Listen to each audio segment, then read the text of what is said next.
کیا آپ جانتے ہیں کہ ہیکل سلیمانی کیا ہے اور اسے کیوں تعمیر کیا گیا؟ تو آئیے ہم آپ کو بتاتے ہیں کہ حضرت ابراہیم علیہ السلام، جن کے دو بیٹے تھے، حضرت اسماعیل اور حضرت اسحاق۔ حضرت اسحاق علیہ السلام کے بیٹے حضرت یعقوب علیہ السلام تھے۔ اسرائیل یعنی اللہ کا بندہ، اور یہ لقب حضرت یعقوب علیہ السلام کو دیا گیا۔ حضرت یوسف علیہ السلام جب کفیل مصر بنے تو آپ کو حکم ہوا کہ اپنے تمام خاندان یعنی آل یعقوب کو مصر بلایا جائے۔ مصر کی سرزمین کا ایک مخصوص حصہ ان کے لیے مختص کیا گیا، اور اللہ کی طرف سے کہا گیا کہ اے آل یعقوب، اس سرزمین میں تمہارے لیے برکتیں ہیں۔ حضرت یوسف علیہ السلام 12 بھائی تھے، اس لیے اللہ تعالیٰ نے ان کے لیے 12 چشمے جاری کیے، اور یوں اس سرزمین کا نام حضرت یعقوب علیہ السلام کے لقب سے اسرائیل پڑ گیا، جسے آج یروشلم بھی کہا جاتا ہے۔ آپ کی نسل سے کم و بیش 70,000 انبیاء کرام آئے۔ حضرت یوسف علیہ السلام کے بھائی یہودا کی نسل آگے بڑھی تو اس میں سے آنے والے تمام بنی اسرائیلی یہودی کہلائے۔ وقت گزرتا گیا اور حضرت موسیٰ علیہ السلام کا دور آیا۔ جب فرعون نے مصر کی زمین آپ پر تنگ کی تو بنو اسرائیل کے ساتھ آپ کو مصر سے نکلنا پڑا۔ اس دوران بنی اسرائیل پر اللہ تعالیٰ کی بہت سی کرم نوازیاں بھی ہوئیں، جس میں من و سلوہ، چشموں کی بہتات، مچھلیوں کے شکار کا ذکر قرآن پاک سے بھی ملتا ہے، اور وہیں ہمیں ایک گائے کا ذکر بھی ملتا ہے جس کے لوتھڑے سے مردے نے اللہ تعالیٰ کے حکم سے زندہ ہو کر اپنے قاتل کا بتایا۔ اس گائے کی نشانیاں اللہ تعالیٰ نے قرآن پاک میں بیان فرمائیں، جو کہ ایک سرخ مائل رنگت کی گائے تھی، اور ایسی گائے آج بھی یہودیوں کے نزدیک مقدس مانی جاتی ہے۔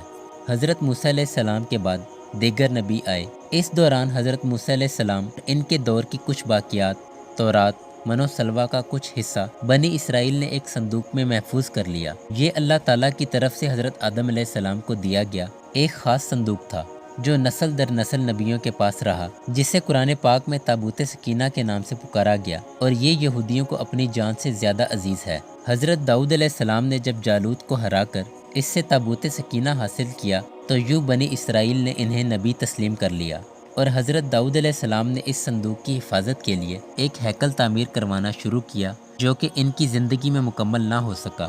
ان کے بیٹے حضرت سلیمان علیہ السلام نے جنوں کی مدد سے اس کو مکمل کروایا، اور اسی دوران آپ کی بھی وفات ہو گئی۔ اسی وجہ سے اسے ہیکل سلیمانی کہا جاتا ہے۔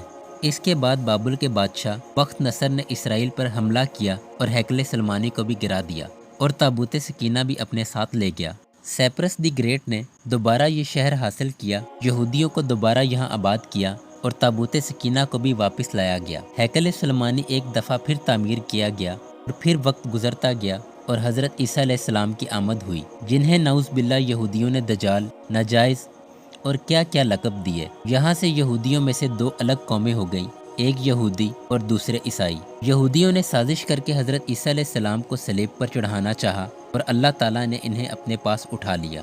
اس کے بعد یہودیوں اور عیسائیوں میں کئی چھوٹی موٹی جنگیں ہوئیں۔ پھر عیسائی رومی بادشاہ ٹائٹس نے اس شدت سے یروشلم پر حملہ کیا کہ اس پورے علاقے کی اینٹ سے اینٹ بجا دی اور ہیکل سلیمانی کو گرا دیا، جس کی صرف ایک دیوار اس وقت اپنی اصلی حالت میں موجود ہے، جسے دیوار گریہ کہا جاتا ہے، جہاں یہودی جا کر تورات کی تلاوت کرتے ہیں اور گریہ و زارہ کرتے ہیں۔ ٹائٹس کے حملے کے بعد یہودی آخری نبی کے انتظار میں تھے، کیونکہ اللہ پاک کا ان سے وعدہ تھا کہ انہیں پھر عروج بخشا جائے گا۔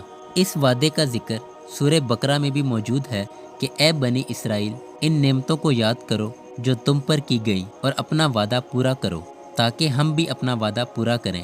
قیامت کی نشانیوں میں سے ایک نشانی یہ بھی ہے کہ ہیکل سلیمانی کی 3 دفعہ تعمیر ہوگی، جو کہ 2 دفعہ ہو چکی ہے۔ یہودی اپنے مسیحا اور آخری نبی کے انتظار میں تھے کہ ٹائٹس کے حملے کے 500 سال بعد نبی آخری الزماں صلی اللہ علیہ وسلم کی ولادت ہوئی۔ یہاں یہودیوں کو یہ جھٹکا لگا کہ سارے نبی حضرت اسحاق علیہ السلام کی نسل سے ہیں، تو آخری نبی حضرت اسماعیل کی نسل سے کیوں؟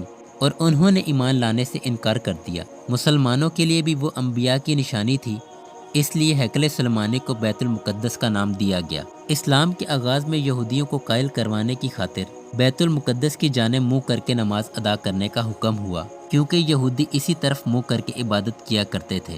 17 ماہ بعد ہماری عبادت کا رخ بیت المقدس سے بیت اللہ کی جانب موڑ دیا گیا، کیونکہ مسلمانوں کا شروع سے قبلہ اول وہی رہا، جس سے پہلے حضرت آدم علیہ السلام اور پھر حضرت ابراہیم نے تعمیر کروایا۔ حضرت عمر رضی اللہ تعالیٰ عنہ کے دور حکومت میں